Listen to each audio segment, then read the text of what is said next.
The agenda, and I'm going to turn next to the permanent representative of the COSAC Secretariat, Bruna Diaz-Pinheiro, who's going to present the 39th Bi-annual report. May I ask you, Bruno, to please come up to the rostrum and take the floor. Please go ahead.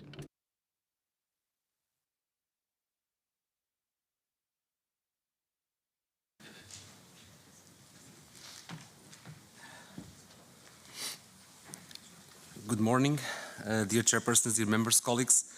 Let me start by thanking the Swedish presidency for the warm welcome, for the great weather we have, and for the opportunity to present here today the 39th biannual report.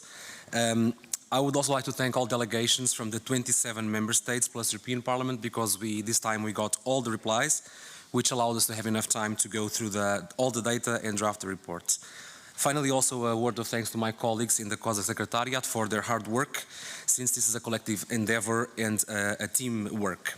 The report has been distributed to all of you, and we hope you had the chance to have a first look at it. We will watch a video soon with the main findings, but nevertheless, I would like to highlight a couple of ideas. The three topics chosen by the presidency were very targeted and concrete, which is always very welcomed because it allows for very objective assessments.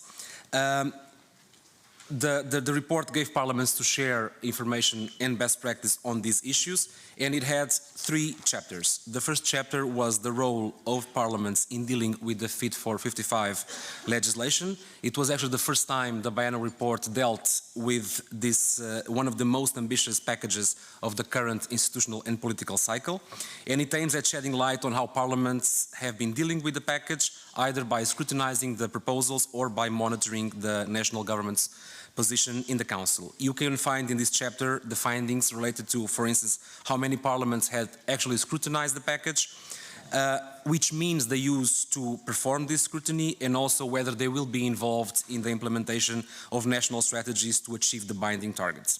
The second chapter was about the role of parliaments in accelerated decision-making in response to crisis. The focus was to take stock on how and when did parliaments have been involved in recent crises in the accelerated decision-making level at the EU. For instance, on the COVID-19 pandemic, on Russia's invasion of Ukraine, matters like sanctions, energy supply, support to high electricity prices, etc. You will be able to learn here if parliaments were involved or not in scrutinizing, for instance, the extraordinary council meetings in the field of energy, and also if they felt that the rapid procedures adopted have somehow influenced their ability to scrutinize the legislation. Moreover, it sheds light on whether parliaments had discussed or not the sanctions against Russia and Belarus in connection with the invasion of Ukraine, and whether they have adopted a position with that regard. Finally, the third chapter deals with the tools, namely the best practice for information exchange between parliaments, including the use of IPEX. The purpose of this chapter was to assess how parliaments make use of the information they share and exchange, and also to identify which type of information is relevant to them. There are, as you know, many different networks and tools at the disposal of national parliaments, many ways of engaging and exchanging, and this chapter seeks to map all of them and to better serve the purpose of all the members in fostering interparliamentary cooperation. So as you can see, the report addressed a wide range of very meaningful questions that we hope can be useful today and tomorrow, but also as a landmark for future discussions. We also hope that it served the purpose that the presidency had initially envisaged with the drafting of the report. We hope you enjoy this reading. We are at your disposal for any questions, and we will now watch the short video with the main findings. Tack.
So, thank you, Bruno.